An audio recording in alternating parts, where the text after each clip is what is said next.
So finally আমাদের check in ডান। চলে এসেছি এখন দিল্লি এয়ারপোর্টে। এখন বাজে 4:40। ফাইনালি ফ্লাইট টেক অফ করলো। এখন আবার খাচ্ছি চা। চা নিয়ে নিয়েছি, দুজনেই খাচ্ছি।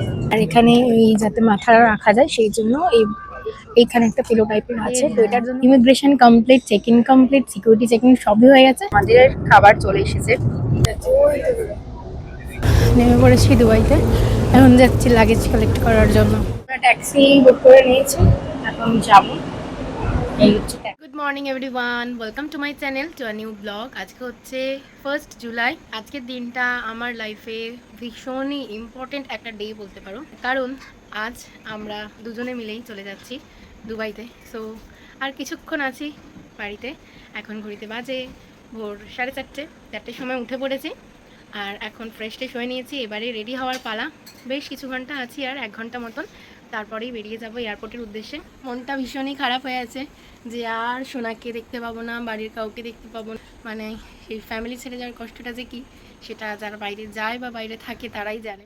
রেডি হয়ে বেরিয়ে পড়েছি, একদম রাস্তায় চলে এসেছি। হাতে টাইম খুব কম, সবাই এগিয়ে গেছে, আমি আর মা পিছনে যাচ্ছি।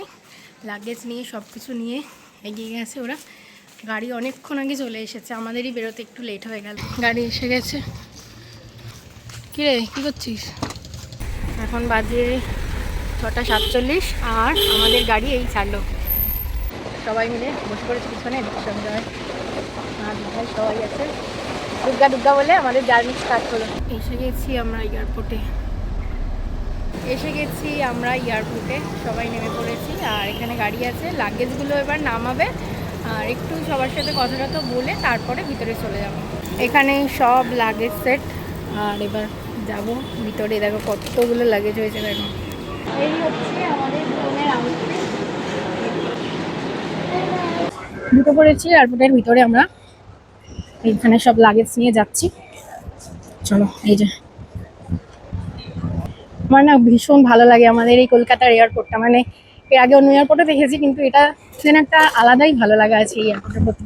না, টাটা। এই আমার সবাইকে দেখা যাচ্ছে এখান থেকে। একবার ফাইনালি বাই বাই করতে আসলাম।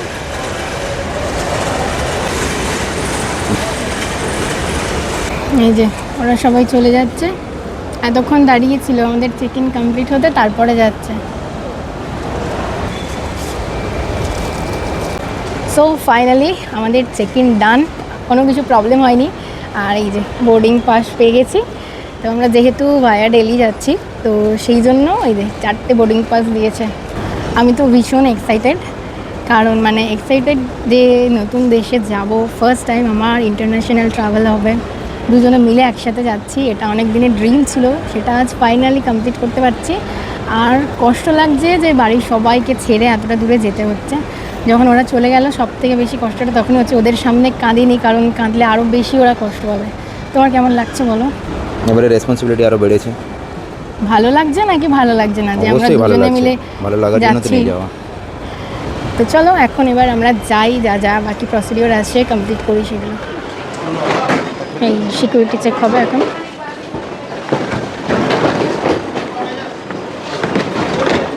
এই ব্যাগটা তো ফাইনালি আমাদের বোর্ডিং স্টার্ট হয়ে গেছে।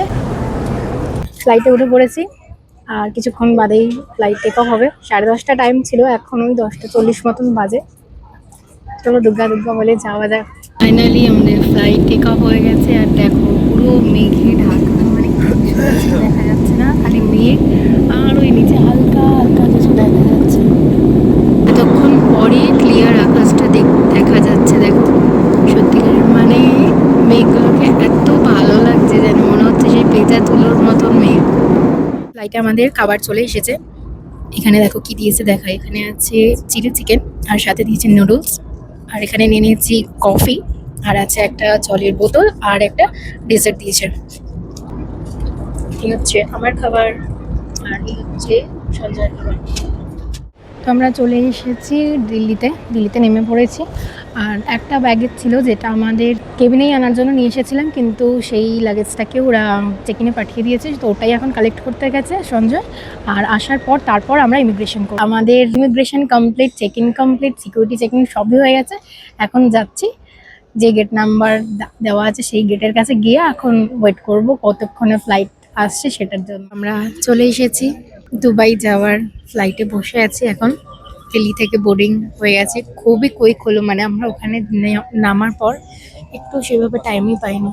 আমার দেখো ভিউটা দেখো, দুদিকে মানে দুদিক দিয়ে উইন্ডো ভিউ পাওয়া যাচ্ছে, এবং এই দিক দিয়েও দেখতে পাবো আর এই সাইড দিয়েও দেখতে পাবো। এয়ার ইন্ডিয়া ইন্টারন্যাশনাল ফ্লাইটের জন্য কী কী প্রোভাইড করছে দেখো। এখানে ফার্স্ট একটা স্ক্রিন আছে, তো এখানে মুভি টুভি তুমি যা খুশি দেখতে পারো, গেম খেলারও যায়। এখানে তো টেবিল আছে, আর সাথে এখানে একটা আছে কোমরে দেওয়ার জন্য একটা পিলো আছে। আর এখানে এই যাতে মাথা রাখা যায় সেই জন্য এইখানে একটা পিলো টাইপের আছে। তো এটার জন্য কোনো কিন্তু কিছু প্রবলেম হবে না, আরামই লাগছে বেশ। আর আমার দেখো আগেই দেখালাম এই যে দুদিক দিয়ে উইন্ডোর ভিউ, এই সাইড দিয়ে আবার এই সাইড দিয়ে। আর এখানে আর একটা জিনিস আমি এক্সপ্লোর করেছি, এখানে দেখো এই যে সুইচটা আছে, এটা দিলে এই উইন্ডোর কালারটা পুরো চেঞ্জ হয়ে যাচ্ছে। দেখে আশা করে বুঝতেই পারছো উইন্ডোর কালারটা কিভাবে চেঞ্জ হচ্ছে, আস্তে আস্তে ব্লু হয়ে যাচ্ছে। দেখো, so this is my first international flight and travel also, so I'm very much excited for this. তো আমার মনটা সত্যি খুব খারাপ লাগছে, নতুন দেশ নতুন জায়গা সবটুকু নতুন করে শুরু করা, সেই সবের জন্য এক্সাইটেড আছি, টেনশনে আছি কি হবে না হবে। তোমাদের সাথে তো সবটুকুই শেয়ার করবো। সো হোপফুলি জার্নিটা ভালোই হবে। এটা অনেক ঘন্টার জার্নি হতে চলেছে, 4.5 hours মেবি, অ্যান্ড ওর থেকেও বেশি হতে পারে। সো চলো যাওয়া যাক দুর্গা বলে, আশা করি জার্নিটা ভালোই হবে। এখন কটা বাজে দেখো, এখন বাজে এই 3:07 না, 4টেই বাজে বিকাল। আমাদের ফ্লাইট টেক অফ করার কথা ছিল 3টের সময়, তো 1 ঘন্টা হয়ে গেল, এখনো আমাদের ফ্লাইট টেক অফ করেনি, কারণ একটা টেকনিক্যাল ইস্যু হয়েছে, এয়ার কন্ডিশন চলছে না, মানে ভীষণ সাফোকেশন হচ্ছে, কন্ডিশন খুবই খারাপ, মানে সবারই শরীর খারাপ করছে, এতটা গরমের মধ্যে ভিতরটা পুরো এয়ার কন্ডিশনে চলছে না। তো এই কারণে আর কি কি প্রবলেম হয়েছে সেগুলো এখন যারা গ্রাউন্ড ইঞ্জিনিয়ার আছে তারা এখন নিরীক্ষা করছে, মানে 1 ঘন্টা ধরে হচ্ছে এই জিনিসটা, 1 ঘন্টারও আগে থেকে, কারণ আমরা যখন ফ্লাইটে বসেছি তখন থেকেই বলছে যে এরকম প্রবলেম হয়েছে, সেটা ঠিক করার চেষ্টা হচ্ছে, বাট এখনও টিল নাও হয়নি। সো তাই কমপ্লিমেন্টারি স্ন্যাক্স দিয়ে গেছে, স্ন্যাক্স খেয়ে লাভ নেই, কখন টেক অফ হবে জানি না, যত এখানে ছাড়তে লেট হবে তত তো ওখানে পৌঁছাতেও লেট হবে, মানে বিরাট টেনশন হচ্ছে এবার। এখন বাজে 4:40, ফাইনালি ফ্লাইট টেক অফ করলো। এই আস্তে আস্তে উপরে উঠছি, দিল্লি শহরকে টাটা বলে। ফাইনালি আমাদের খাবার চলে এসেছে, এখানে দিয়েছে রাইস, ডাল, সাথে একটা লঙ্কা আছে, আর আছে চিকেনের একটা আইটেম, আর এখানে আছে ব্রেড, বাটার দিয়েছে, আছে জল, মানে কর্ন আর মানে স্টিম করে দেওয়া আছে, কর্ন আছে, আর এখানে আছে ডেজার্টে ওই আগের ফ্লাইটে যেরকম দিয়েছিল একটা কেক কাইন্ড অফ সেরকমই আছে। আর আরেকটা জিনিস যেটা ফার্স্ট টাইম ট্রাই করবো সেটা হচ্ছে রেড ওয়াইন, জানি না কেমন হবে, কখনো টেস্ট করিনি, সো এটা যেহেতু কমপ্লিমেন্টারি তাই আজকে প্রথমবার টেস্ট করবো। তোমাদের একটা জিনিস দেখাই, এখানে মুভি দেখছিলাম আর দেখতে দেখতে খাচ্ছিলাম, এখন এই ডেজার্টটা খাওয়া শুধু বাকি আছে। আর এখানে এখন দেখছি যে আমরা কত দূরে আছি সেটাই দেখাচ্ছে, এখানে দেখো ফ্লাই ক্লোজ টু আর বিসি, মানে আর একটুখানি পরেই আমরা এই আরব সাগরের মধ্যে দিয়ে যাবো। অলরেডি হাফটা চলেই গেছে, এখনো পুরোটা ক্রস করিনি। পরে নিয়েছিলাম খাবো বলে, আমার একদম ভালো লাগেনি, তাই জন্য তারপরে জুস খেয়েছি, আর এখন আবার খাচ্ছি চা নিয়ে নিয়েছি, দুজনেই খাচ্ছি। আমার শরীরটা এতটাই খারাপ করেছি, মানে জ্বর এসে গেছে, প্রচন্ড হাঁচি হচ্ছে, কাশি হচ্ছে, তাই জন্য মাফলার বেঁধে নিয়েছি, আর এতটা গলা ব্যথা হচ্ছে, খুব কষ্ট হচ্ছে, জার্নিটা সেভাবে এনজয় করতে পারলাম।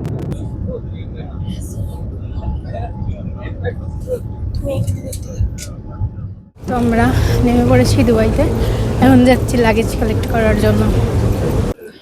এখন মেট্রো করে যেতে হবে আমাদেরকে লাগেজ কালেক্ট করার জন্য।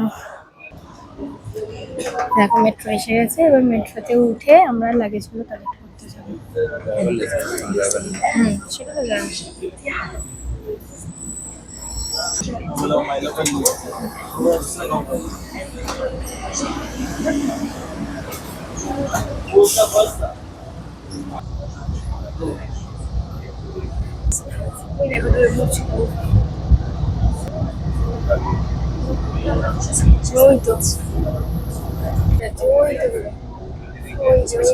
সন্ধ্যা হয়ে গেছে, ওখানে আমাদের লাগেজ কালেক্ট করতে হয়েছে, তো আমরা ট্যাক্সি বুক করে নিয়েছি, এখন যাব। এই হচ্ছে ট্যাক্সি, পড়ে পড়েছি গাড়িতে। আর এখন এখানকার লোকাল টাইম হচ্ছে 7টা 8, আর আমাদের ইন্ডিয়ার টাইম হচ্ছে 8:30। আর এখানে 7টা বেজে গেছে, কিন্তু এখনো আলো দেখা যাচ্ছে, দিনের আলো আছে। এখানকার রাস্তাগুলো এতটাই ভালো, এতটাই নিট অ্যান্ড ক্লিন থাকে যে কি বলবো। আর একটা গাড়িও কিন্তু হর্ন দিচ্ছে না, কেউ কাউকে ওভারটেক করার সময় পর্যন্ত হর্ন দিচ্ছে না। আর গাড়িটা কতটা স্পিডে যাচ্ছে দেখো, এতটা যে স্পিডে যাচ্ছে সেটা গাড়ির ভিতরে কিন্তু একটুও ফিল করা যাচ্ছে না। এসে গেছি কিন্তু গলা বসে গেছে। হ্যাঁ, মানে আমি একটু আর কথা বলতে পারছি না। আমিও। শরীর এত খারাপ লাগছে। কটা বাজে বলো? 9টা বাজে। 9টা বাজে এখন। এবার ফ্রেশ হব, তারপর কিছু খাওয়া দাওয়া করব। আজকে ব্লগটা অনেকটাই বড় হয়ে গেল, আশা করি তোমাদের দেখতে ভালো লেগেছে। তো please to like, share and subscribe. চলো টাটা।